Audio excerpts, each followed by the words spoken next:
Hello नमस्कार दोस्तों, स्वरम क्लासेस में आप लोगों का फिर से स्वागत है। तो दोस्तों, जैसे कि आप लोग जान रहे हैं, मैं 3500 प्रश्नों का एक सीरीज चला रहा हूं जो सामान्य अध्ययन से रिलेटेड क्वेश्चन होंगे, जिसमें जीके जीएस आपके सारे क्वेश्चन मिल जाएंगे। तो ये रेलवे के लिए आप लोगों के लिए बहुत ही इंपॉर्टेंट क्वेश्चन होंगे। तो जिसमें से कि आपका 38 पार्ट जो है कंप्लीट हो चुका है दोस्तों, ये 39वां पार्ट है। और इससे पहले का वीडियो आप लोगों ने नहीं देखा है तो लिंक डिस्क्रिप्शन में आप वहाँ से देख सकते हैं। तो चलिए शुरू करते हैं आज का 39वां पार्ट।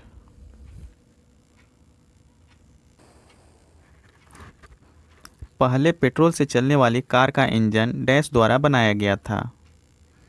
तो दोस्तों, बताना है कि पहले पेट्रोल से चलने वाली जो कार होती थी उसका इंजन किसके द्वारा बनाया गया था।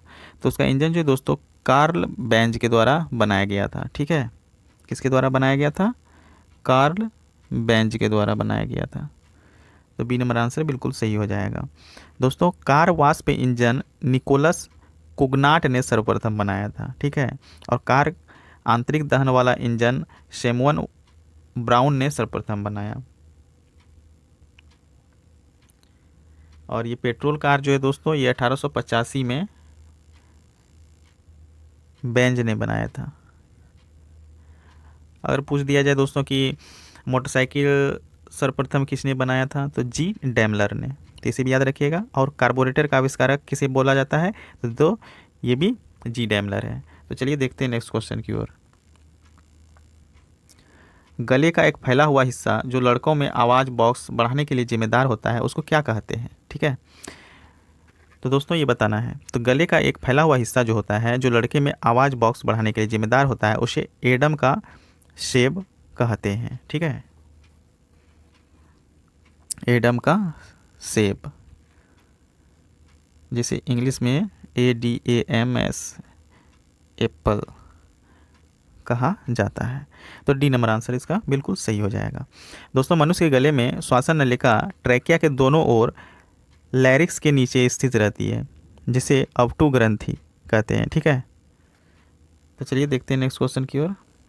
भारत के वह मुख्य न्यायाधीश जिन्हें राष्ट्रपति और उपराष्ट्रपति के रूप में सेवा करने का गौरव हुआ है। वेरी वेरी इंपॉर्टेंट क्वेश्चन है साथियों। बताइए कि भारत के वे कौन मुख्य न्यायाधीश हैं जिन्हें राष्ट्रपति और उपराष्ट्रपति के रूप में सेवा करने का गौरव प्राप्त है। ठीक है, तो बताइए। ये हैं न्यायाधीश एम हिदायतुल्लाह। ए नंबर आंसर इसका बिल्कुल सही हो जाएगा। ठीक है, तो चलिए देखते हैं नेक्स्ट क्वेश्चन को। कितने तारामंडलों को नाम दिया गया है? तो दोस्तों, 88 तारामंडलों को नाम दिया गया है। ए नंबर आंसर बिल्कुल सही हो जाएगा। देखिए नेक्स्ट क्वेश्चन। नवंबर 2015 के महीने में कौन सा देश फीफा रैंकिंग में पहली बार नंबर 1 पुरुष टीम के स्थान पर था? तो साथियों, नवंबर 2015 के महीने में बेल्जियम देश जो है फीफा रैंकिंग में पहली बार नंबर 1 पुरुष टीम के स्थान पर रहे हैं। तो बी नंबर आंसर बिल्कुल सही हो जाएगा, बेल्जियम। दोस्तों, ये फीफा जो है, फीफा फुटबॉल का सर्वोच्च संस्थान है, और फीफा कप जो है फुटबॉल का वर्ल्ड कप है। तीनों याद रखिएगा। चलिए देखते हैं नेक्स्ट क्वेश्चन को। पोलीआर्थी। पोलीआर्थी शब्द रॉबर्ट डाहल द्वारा सरकार के रूप में व्याख्या के लिए प्रयोग किया था, जिसमें जिसमें लोग चुनावी प्रणाली और समूह प्रक्रिया दोनों के माध्यम से कार्य करते हैं। ठीक है, तो डी नंबर आंसर इसका सही हो जाएगा। तो साथियों, पोलीआर्थी शब्द जो है रॉबर्ट डाहल द्वारा सरकार के रूप की व्याख्या के लिए प्रयोग किया जाता है, जिसमें लोग चुनाव प्रणाली और समूह प्रक्रिया दोनों के माध्यम से कार्य करते हैं। तो डी नंबर आंसर बिल्कुल सही हो जाएगा। देखिए नेक्स्ट क्वेश्चन। एक्सरे जो अब चिकित्सा के क्षेत्र में दैनिक रूप से रोग निदान के लिए उपयोग किया जाता है, इसकी खोज किसके द्वारा की गई थी? तो दोस्तों, जैसा कि हम लोग जान रहे हैं कि एक्सरे की खोज जो है विल्हेम रॉन्टजन ने की है। ठीक है, तो ए नंबर आंसर बिल्कुल इसका सही हो जाएगा। देखिए नेक्स्ट क्वेश्चन। तो श्रीलंका की पहली महिला प्रधानमंत्री बताना है। तो श्रीलंका की पहली प्रधानमंत्री जो कि महिला थी, महिला के रूप में बनी थी, वे कौन थी? तो श्रीलंका की पहली महिला प्रधानमंत्री कौन थी?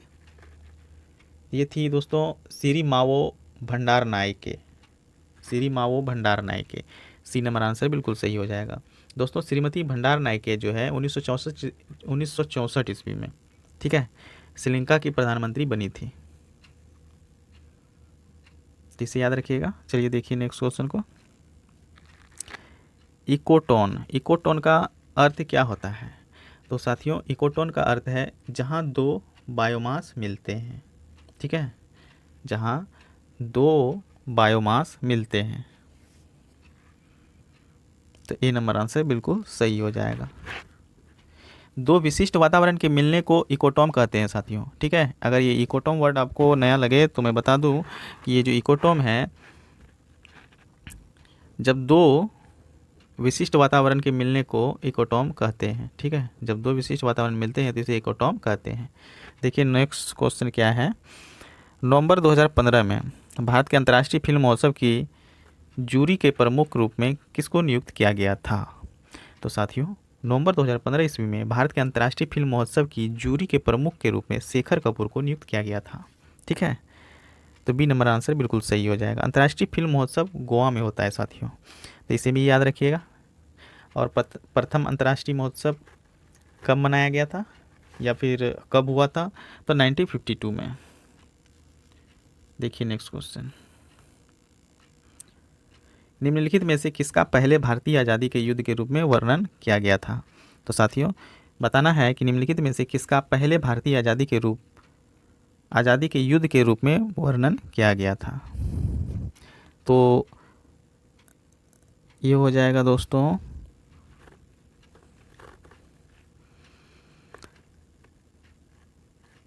आपका 1857 का विद्रोह, ठीक है। तो 1857 के विद्रोह को पहला भारतीय आज़ादी के युद्ध के रूप में वर्णन किया गया था साथियों। तो बी नंबर आंसर इसका बिल्कुल करेक्ट हो जाएगा। 1857 ईस्वी का विद्रोह जो है दोस्तों सैनिक द्वारा शुरू माना जाता है, जो 10 मई 1857 ईस्वी में मेरठ में हुआ। देखिए नेक्स्ट क्वेश्चन। यदि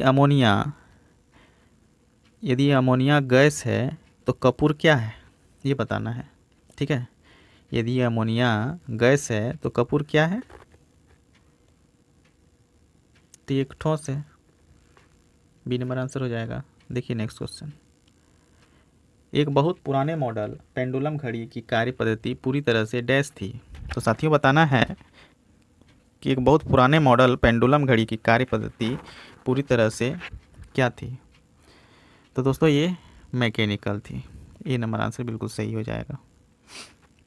देखिए नेक्स्ट क्वेश्चन। अंतरिक्ष यान के अंदर अंतरिक्ष यात्री वजन महसूस करते हैं, तो कैसा महसूस करते हैं वजन को? ज़्यादा, कम, शून्य या जी फोर्स पर निर्भर करता है। तो क्या होगा? तो शून्य, सी नंबर आंसर हो जाएगा। अंतरिक्ष यान के अंदर अंतरिक्ष यात्री शून्य वजन महसूस करते हैं साथियों। उपग्रह पर भारहीनता की स्थिति होती है जिसमें से कि जी का मान शून्य होता है, ठीक है। देखिए नेक्स्ट क्वेश्चन। विंडोज़ कीबोर्ड में डैश फंक्शन की कई कार्य कर सकती है और यह एक नियत विंडोज़ डिफ़ॉल्ट नहीं होता है। तो क्या होगा? तो विंडोज़ कीबोर्ड में F8 फंक्शन जो है, F8 यानी फंक्शन की 8 कई कार्य करती है और यह एक नियत विंडोज़ डिफ़ॉल्ट नहीं होता है। तो सी नंबर आंसर इसका बिल्कुल सही हो जाएगा। देखिए नेक्स्ट क्वेश्चन। हवा में अम्ल वर्षा डैश के छोड़े जाने के कारण होती है। तो साथियों हवा में जो है सल्फर डाइऑक्साइड और नाइट्रोजन ऑक्साइड के छोड़े जाने पर ऐसा होता है अम्ल वर्षा। तो बी नंबर आंसर बिल्कुल सही हो जाएगा। तो चलिए देखते हैं नेक्स्ट क्वेश्चन को। डैश एक रासायनिक परिवर्तन नहीं है। तो हमारे पास 4 ऑप्शन दिए गए हैं, बताना है कि इनमें से कौन से रासायनिक परिवर्तन नहीं है, ठीक है। तो साथियों एक आइस क्यूब जो पिघलता है वो रासायनिक परिवर्तन नहीं है, ठीक है। तो बी नंबर आंसर बिल्कुल सही हो जाएगा। देखिए नेक्स्ट क्वेश्चन क्या है।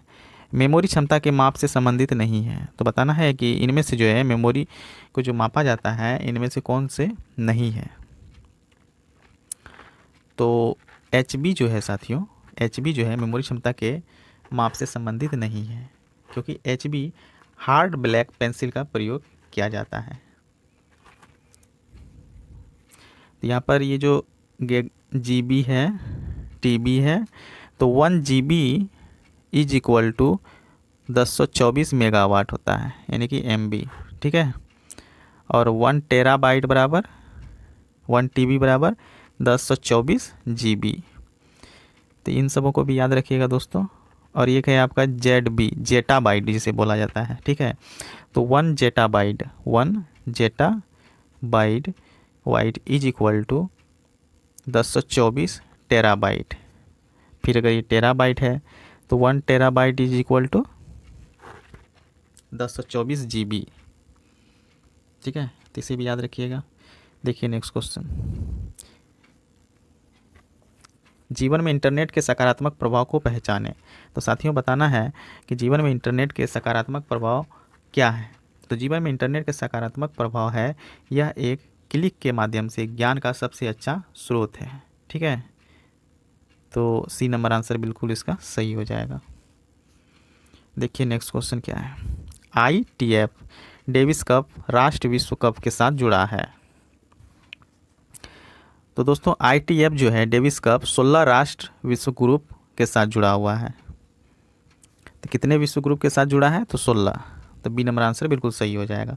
दोस्तों इंटरनेशनल टेनिस फेडरेशन, ये ITF जो है इसे बोला जाता है international table tennis international tennis federation, international tennis federation, ठीक है।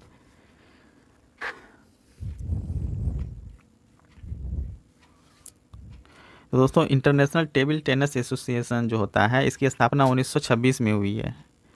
ITFA का स्थापना 1926 में हुआ है। तो चलिए देखते हैं नेक्स्ट क्वेश्चन की ओर। भारत में निम्नलिखित में से कौन सा फुटबॉल स्टेडियम नहीं है?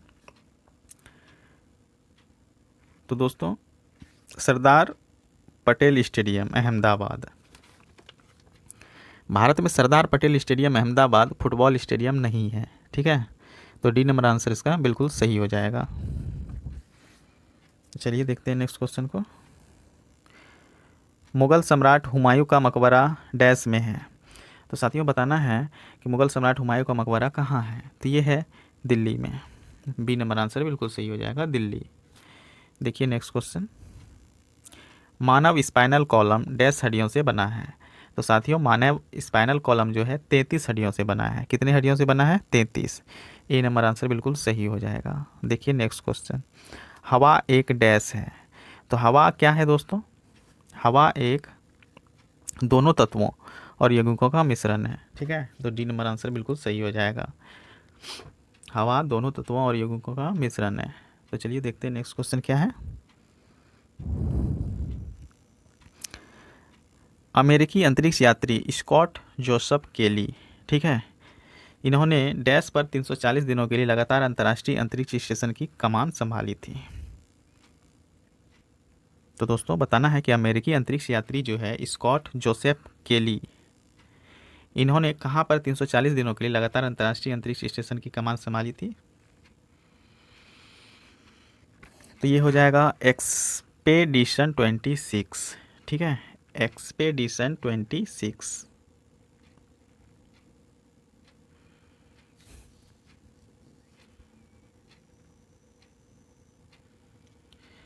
तो साथियों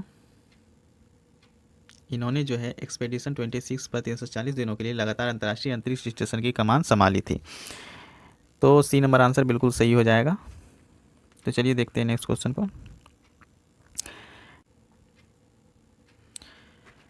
डैश भारत का पहला उपग्रह था जो भारतीय निर्मित प्रक्षेपण वाहन से प्रक्षेपित किया गया था। तो साथियों बताना है कि वे कौन से उपग्रह हैं जो भारतीय निर्मित प्रक्षेपण वाहन से प्रक्षेपित किया गया था। तो यह है रोहिणी, ठीक है। बी नंबर आंसर बिल्कुल सही हो जाएगा कि रोहिणी भारत का पहला उपग्रह था दोस्तों जो भारतीय निर्मित प्रक्षेपण वाहन से प्रक्षेपित किया गया था। रोहिणी उपग्रह का प्रक्षेपण कब किया गया था? 18 जुलाई 1980 में।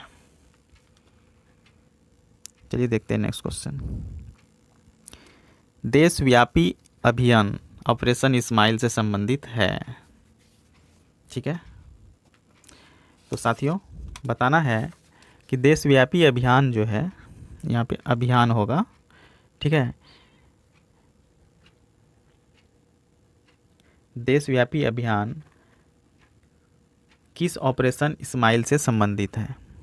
तो साथियों ये लापता बच्चों, देशव्यापी अभियान ऑपरेशन इस्माइल जो है लापता बच्चों से संबंधित है। देश में लाखों बच्चे खो जाते हैं दोस्तों, अथवा तस्कर गिरोह के द्वारा अपहरण कर लिए जाते हैं। इसलिए बच्चों को अवैध कार्यों या अनैतिक कार्यों से के में भी लगा दिया जाता है। तो ऑपरेशन इस्माइल का उद्देश्य जो है इन्हीं कारणों से खोए गए बच्चों को उनके परिजनों तक सौंपना है। तो डी नंबर आंसर बिल्कुल इसका सही हो जाएगा कि देशव्यापी अभियान ऑपरेशन इस्माइल जो है लापता बच्चों से संबंधित है। तो चलिए देखते हैं नेक्स्ट क्वेश्चन को। निम्नलिखित में से कौन सा जैव रेत पानी फिल्टर के संदर्भ में सही नहीं है?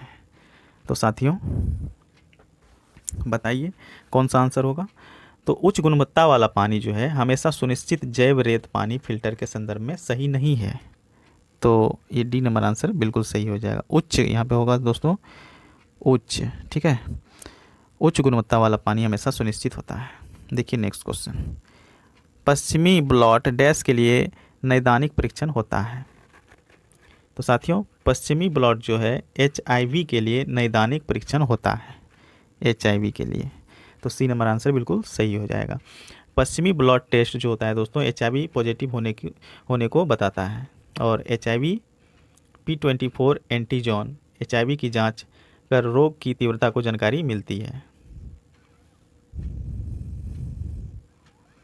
देखिए नेक्स्ट क्वेश्चन क्या है। CT स्कैन के लिए कौन सा सही नहीं है? हमारे पास 4 ऑप्शन दिए गए हैं साथियों कि कई एक्सरे छवियों को जोड़ता है,